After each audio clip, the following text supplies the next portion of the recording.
నమస్తే సార్. నమస్తే అమ్మా.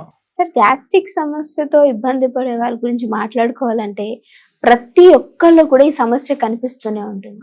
సో దీన్ని తగ్గించుకోవడానికి ఎంత చేసినా, ఎన్ని మెడిసిన్స్ వాడుతున్నా తగ్గట్లేదు. ఇంకొంతమంది అయితే అదేదో మనం బలానికి టాబ్లెట్స్ వాడుతున్నాము అన్నట్టుగా దానికి ప్రతిరోజు గ్యాస్ట్రిక్ రిలేటబుల్ టాబ్లెట్ వేసుకుంటూనే ఉంటారు. దానివల్ల కిడ్నీస్ లైక్ చాలా సైడ్ ఎఫెక్ట్స్ వస్తాయి. మన ఆక్యుపంక్చర్ లో ఏమన్నా దీనికి ట్రీట్మెంట్ ఉందంటారా? ఏమైనా ప్రెజర్ పాయింట్స్ యూస్ చేసుకోవచ్చా? ఆక్యుపంక్చర్లో ముఖ్యంగా ఆక్యుపంక్చర్లో మేము వచ్చిన పేషెంట్స్ని అడిగే ప్రశ్నల్లో 4 ప్రశ్నలు అడుగుతాం. అందులో ఒకటి అరుగుదల సమస్య. అరుగుదల ఉందా లేదా, అంటే డైజెషన్ ఎలా ఉందని అడుగుతాం. అంటే మనిషి ఆరోగ్యంగా ఉన్నాడు అని చెప్పాలంటే వితౌట్ ఎన్ని ల్యాబొరేటరీ టెస్ట్ ఎవరికి వాళ్ళని 4 ప్రశ్నలు వేసుకోవాలి. నాకు ఆకలి అవుతుందా లేదా, నాకు డైజెషన్ సరిగ్గా అవుతుందా లేదా, మూడవది మోషను యూరినేషన్ సరిగ్గా ఉందా లేదా, నాలుగవది నిద్ర ఉందా లేదా. ఈ 4 మనం అనుకున్నప్పుడు 4 ఏ 3 బాగున్నాయి, 4 మంచిగా ఉన్నాయని అంటే 90% ఆయన కానీ ఆమె కానీ ఆరోగ్యంగా ఉన్నట్టే భావించాలి.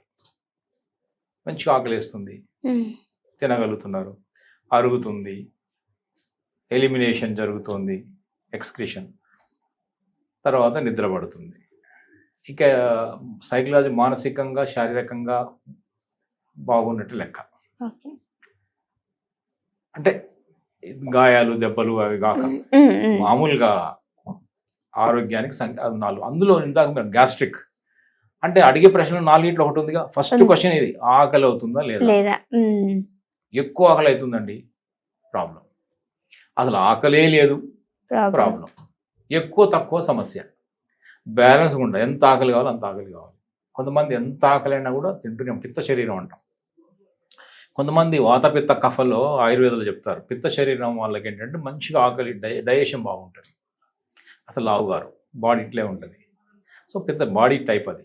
కఫ శరీరం వాళ్ళు కొంచెం కఫం అంటే ఫ్లెమ్ కదా, కొంచెం ఊబకాయంలా ఉంటారు, సర్ది ఉంటుంది, కొంచెం ఫ్లెష్ ఉంటుంది. సో అదొక టైప్ ఆఫ్ బాడీ. అందుకనే మనము అరగడం లేదు, పొట్ట సమస్యలు వస్తున్నాయి, గ్యాస్ ఫామ్ అవుతుంది, గ్యాస్ పై నుంచి కింద నుంచి బర్నింగ్ సెన్సేషన్, ఇక్కడ యాసిడ్ రిఫ్లక్స్, ఇంటర్నల్గా ఏమన్నా ఉబ్బరం ఉంటుంది, బరువుగా ఉంటుంది, ఎప్పుడు ఉబ్బినట్టు ఉంటుంది, అంతా ఏం తినకపోయినా ఇంత తిన్నా గ్యాసే, ఎక్కువ కూడా తినట్లేదండి అనే వాళ్ళు ఉంటారు. ఎంత తింటున్నాం అనే కాదు ఇక్కడ అసలు. గ్యాస్ట్రిక్ ప్రాబ్లం రావడానికి, అక్కడ గ్యాస్ట్రైటిస్ రావడానికి అక్కడ కారణం ఏంటంటే అరుగుదల సమస్య వల్లనే గ్యాస్ ఫామ్ అవుతుంది. Indigestion is the root cause. Digestion బాగుంటే, అరుగుదల బాగుంటే గ్యాస్ ఇక్కడ ఫామ్ కాదు. వచ్చిన ఆహారము నమిలి తింటాం, ఇక్కడ మెల్లగా పొట్టలోకి జీర్ణాశయంలోకి వచ్చింది, స్టమక్లోకి. అక్కడ గ్యాస్ట్రిక్ HCl లాంటి యాసిడ్స్ ఉంటాయి, ఇంకా కొన్ని యాసిడ్స్ ఉంటాయి డైజెషన్ వరకు. అంటే ఒక్కొక్క ప్రోటీన్ డైజెస్ట్ చేసేవి, కార్బ్స్ డైజెస్ట్ చేసేవి, ఫ్యాట్స్ డైజెస్ట్ చేసేవి, రకరకాల అవన్నీ ఉన్నాయి ఇక్కడ ఉన్నాయి. HCl లాంటి, హైడ్రోక్లోరిక్ యాసిడ్ లాంటివి చాలా పవర్ఫుల్ యాసిడ్స్. అది కనుక డైజెస్టివ్ జ్యూసెస్ సరిగ్గా లేకపోతే వచ్చే సమస్యని గ్యాస్ట్రిక్ సమస్య అర్థం చేసుకోవాలి. వచ్చిన ఆహారము ఇక్కడ డైజెషన్ కాకుండా తొందరగా ఎంత టైంలో డైజెస్ట్ అయిపోయి అది మళ్ళీ ఎక్కడ పోవాలి, స్మాల్ ఇంటెస్టైన్లో పోవాలి, అక్కడి నుంచి మళ్ళీ కొంచెం మూవ్ అయ్యి లార్జ్ ఇంటెస్టైన్, అక్కడి నుంచి మెల్లగా బయటకు వెళ్ళిపోవాలి. ఇది దాని యొక్క 1 వే ట్రాఫిక్, ఒక మార్గం. ఇలా కాకుండా పైకి ఇక్కడి నుంచి గ్యాస్ తయారు ఇక్కడనే ఉండిపోయి కిందకు పోవడం లేదంటే ఇక్కడ అరగడంలో లేట్ అవుతుంది కాబట్టి అది పంపించట్లేదు, అక్కడే ఉండిపోవడం వల్ల గ్యాస్ ఫామ్ అవుతుంది. అందువల్ల పైకి వచ్చి మంట, బర్నింగ్, ఇవన్నీ కూడా మనకు జరుగుతున్నాయి. సో దీనికి ఏంటంటే ఆక్యుప్రెషర్లో చాలాసార్లు చెప్పాను, ఇది ఈ పాయింట్ చాలా చాలా అద్భుతమైన రిజల్ట్స్ వస్తాయి. SP2 స్ప్లీన్ మెరిడియన్ లో .2 ఫైర్ పాయింట్. స్ప్లీన్ అంటే భూతత్వం, పంచభూతాల లోపల ఆకాశము, అగ్ని, భూమి, గాలి అనే పంచభూతాల లోపల భూమితత్వం, డైజెషన్ అంటే భూతత్వం, దానిలో అగ్నితత్వం కావాలి, ఫైర్ కావాలి. ఫైర్ అంటే జఠర అగ్ని, జఠరాగ్ని అంటే డైజెషన్ సంబంధించినటువంటి అగ్ని. ఆ జఠరాగ్ని ఇవ్వగలిగింది SP2. అది కాళ్ళలో ఉంటుంది ఆ పాయింట్, బొటన వేలు దగ్గర ఉంటుంది. చాలాసార్లు చెప్పాను, మళ్ళీ ఇప్పుడు కూడా ఒకసారి చూపిద్దాం ఆ SP2 అనే పాయింట్ని. స్ప్లీన్ మెరిడియన్లో, స్ప్లీన్ మెరిడియన్ ఎల్లో కలర్ చూపించారు. ఎల్లో కలర్ అంటే ఎర్త్ అంటే డైజెషన్, అందుకు స్ప్లీన్ అంటే డైజెషను. స్ప్లీను, ప్యాంక్రియాసు, స్టమకు, ఇవన్నీ కూడా మన డైజెషన్ సంబంధించిన ఆర్గాన్స్. ఇప్పుడు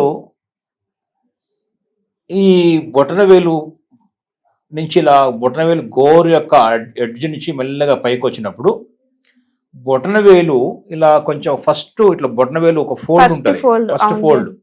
ఆ ఫస్ట్ ఫోల్డ్ కాగానే ఆ యొక్క రేఖ గీత ఏర్పడుతుంది కదా, ఆ గీత ఎక్కడ ఎండ్ అవుతుందో పైన, అది ఇక్కడ చూడండి, పైన కొంచెం బ్లాక్ గా ఉంటది, కింద కొంచెం వైట్ గా ఉంటది.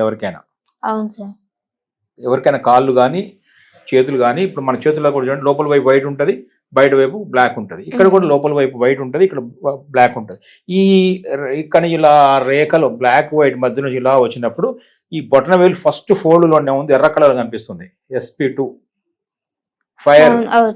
అది కనుక మీరు చూస్తే అక్కడ ఉంది. కానీ దాన్ని ఏం చేయొచ్చు, మెల్లగా ఒక జిమ్మితో కానీ పెన్తో కానీ, మనం చాలాసార్లు చెప్పాను, ఈ పాయింట్ SP2ని మెల్లగా 1 2 3 ఇలా ఒక 60 సార్లు ఇలా మెల్లగా నొక్కి వదిలి చేయొచ్చు.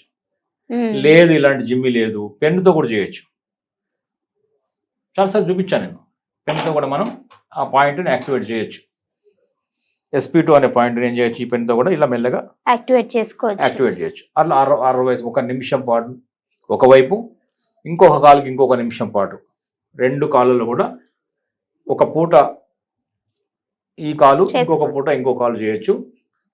ఎప్పుడైనా చేయొచ్చు, బట్ 9-11 మధ్యలో ఉదయం చేస్తే మంచిది, ఐడియల్, మంచి రిజల్ట్స్ వస్తాయి. 9-11 ఉదయం, సాయంత్రం 3-4 మధ్యలో ఎప్పుడైనా చేయొచ్చు. ఈ 2 పాయింట్లు, ఈ SP2 2 కాళ్ళలో 2 వైపులా 1 నిమిషం చొప్పున 2 కాళ్ళలో కనుక చేసి చూడండి, పొట్టలో డైజెస్టివ్ జ్యూసెస్ వచ్చి తీరుతాయి. ఒక్కసారి, 2 సార్లు, 3 రోజులు, కొంతమంది ఒక్క రోజులోనే రిజల్ట్ వస్తుంది, కొంతమంది 2 రోజులు 3 రోజులు రిజల్ట్ వస్తాయి. డైజెషన్ స్టార్ట్ అయిపోతుంది. పెట్టిలాగే ఉన్న ఫుడ్ అరగక అట్లాగా ఒక ముద్దలాగా ఉండి ఇబ్బంది పెట్టేము ఫుడ్ అంతా కూడా అలా భస్మం అయిపోతుంది.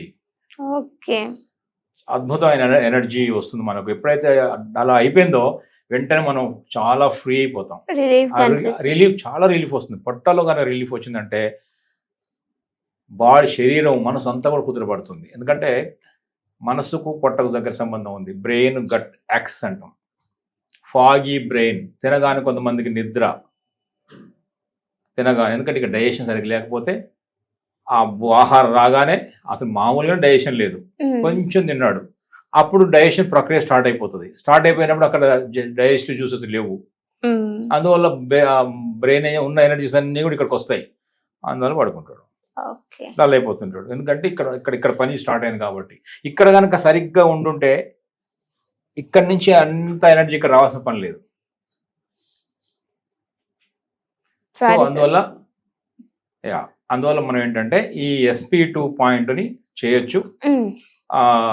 ఇక మనము మేజర్గా మనం ఏం చేయాలంటే పాయింట్, గ్యాస్ట్రిక్ సమస్య ఉన్న వాళ్ళు SP2 పాయింట్ చేస్తూ కొంచెం ఆహార నియమాలు పాటించాలి. టైంకు తినడం, మార్నింగ్ 9 లోపు, మధ్యాహ్నం 1-1:30, సాయంత్రం వచ్చినప్పుడు 7-7:30 ఐడియల్ టైం. సూర్యాస్తమయం టైంలో ఏంటంటే మనకు సూర్యుడు ఉన్నంతసేపు మనకు మంచి డైజెస్టివ్ చూస్తుంటాయి. అందుకని మనం చాలా కాలం వెనక పెద్ద పూర్వకాలంలో చెప్పేవాళ్ళు, గూట్లో దీపం నోట్లో ముద్ద అని. అంటే దీపం పెట్టడం అంటే చీకటి అయిపోతుంది, గూట్లో దీపం పెట్టగానే 6:30-7 గంటలకు అయిపోతుంది కాబట్టి అక్కడ గూట్లో దీపం నోట్లో ముద్ద అనేవాళ్ళు. ఓకే, అట్లా ఎర్లీ అని ఇంగ్లీష్లో కూడా చెప్పారు.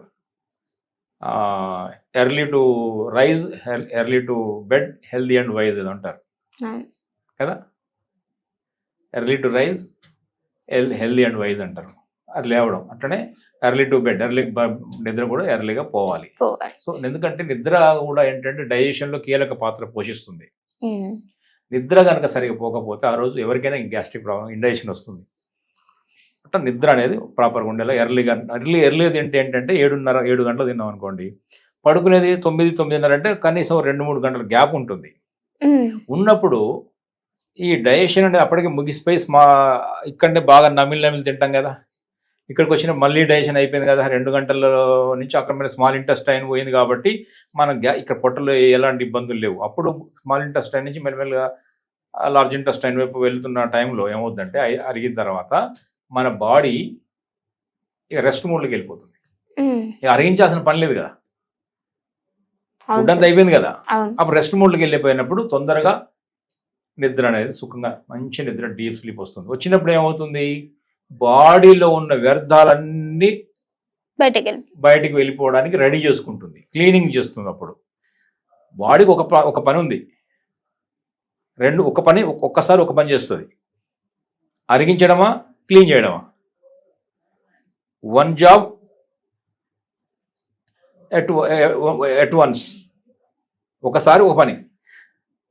అరిగించడం అంటేనే ఫుడ్ ఉంటే అరిగిస్తుంటుంది, లేదు ఇప్పుడు ఏం చేయాలి, దానికి పని లేదు, అప్పుడు క్లీనింగ్ చేస్తుంటుంది. ఆ క్లీనింగ్ అంతా జరిగి తెల్లవారేసరికి మనకేంటంటే అన్నీ రెడీ అయిపోతాయి. ఇక్కడ మోషన్ రెడీ అవుతుంది, యూరిన్ బ్లాడర్ రెడీ అవుతుంది, స్వెట్ వచ్చేస్తుంది, చెమటంతా నిండిపోతుంది, పులుసులు వస్తాయి, నాలుక మీద వేస్ట్ వస్తుంది, అన్నీ రెడీ అయిపోయి తెల్లవారి మార్నింగ్ ఏంటంటే అన్ని విసర్జన కాలకృత్యాలు తీర్చుకోవడం ద్వారా బాడీ వ్యర్థాలన్నీ కూడా పర్ఫెక్ట్ అయిపోతాయి. మళ్ళీ 7:30, 8-9 మనం మళ్ళీ బిఫోర్ 8:39 లోపు మళ్ళీ బ్రేక్ఫాస్ట్ చేయడానికి మనం సమాయత్తం అవుతాం. ఇంకొక విషయం ఏంటంటే మనం ఎర్లీ తినడం వల్ల మళ్ళీ 12 గంటల టైం వస్తుంది మనకు. ఇప్పుడు రాత్రి 7 గంటలు తిన్నాం, మళ్ళీ బ్రేక్ఫాస్ట్ ఎన్ని గంటలు తినమంటున్నాం మనం, 8:30 తినమంటున్నాం. ఎన్ని గంటల గ్యాప్ ఉంది మనకు, 13.5 hours గ్యాప్ ఉంటుంది. 7 to 7, 12 hours, 8:30 తినమంటున్నాం మనం. సో 13.5 hours అంటే మంచి 13 hours గ్యాప్ ఉండడం వల్ల కూడా ఏంటంటే మన ఏంటంటే ఫాస్టింగ్స్ అనే ఒక అద్భుతమైన ప్రక్రియను కూడా మనం ఫాలో అయినట్టు అవుతుంది. సో SP2 చేస్తూ కొంచెం డైటరీ రిస్ట్రిక్షన్స్ మనం పాటిస్తూ మంచిగా నమిలి తిని ఇవి చేసినట్టయితే ఎంత పెద్ద పొట్ట సమస్య అయినా మనకి ఏ పేరైనా పెట్టండి మీరు, అరిగి తీరుతుంది. ఖచ్చితంగా ఈ పాయింట్ బెనిఫిట్ వస్తుందమ్మా. Thank you.